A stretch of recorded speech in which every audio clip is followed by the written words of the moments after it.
I guess the hourglass is sort of emblematic of sort of the craft of broadcasting, right? Yeah. And I a couple questions I have are about that. We've been talking about that, but ultimately, you wouldn't be able to do the craft of broadcasting if it wasn't for the business of broadcasting. If it wasn't making money and it wasn't, serving a purpose, you wouldn't be able to do your craft, at least in a way that would financially support you and allow you to do this. So tell us about those pressures between the craft and then the business side, and how do you kind of navigate that during a broadcast? Well, for me, the craft is the fun part. That's it. And look, it's no secret we've had some tough seasons, right? So some people will say, how do you handle all that? If they lose a tough game and win.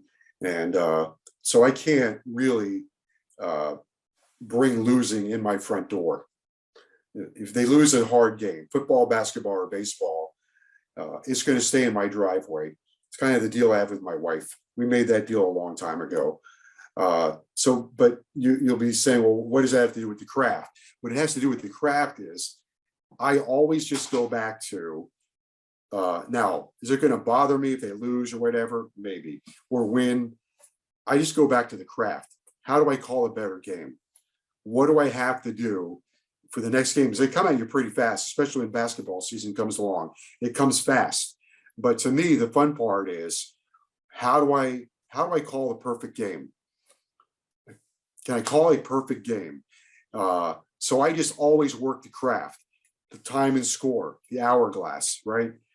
I'm a voracious reader. I like to read mysteries and spy novels. I like to read guys that describe characters. So I might read a book and a character could be described as, he's 6'4" with short blonde hair, and he had biceps that look like grapefruits and big broad shoulders. I'm like, I think I'll use that.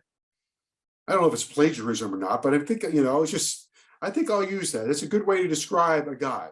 So can I add that? Because my job is to describe.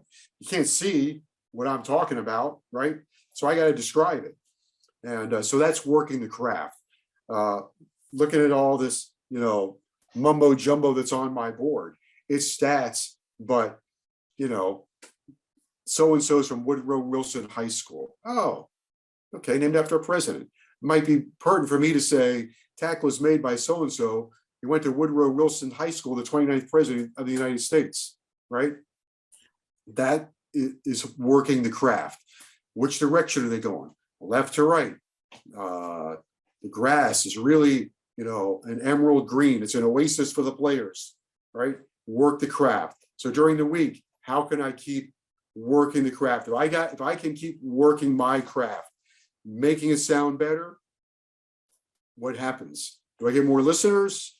Do I get more people that are intrigued by it? Do I get more advertisers? Because ultimately it comes down to advertisers. So we have lots of advertisers and they always want more. So you got to give them more.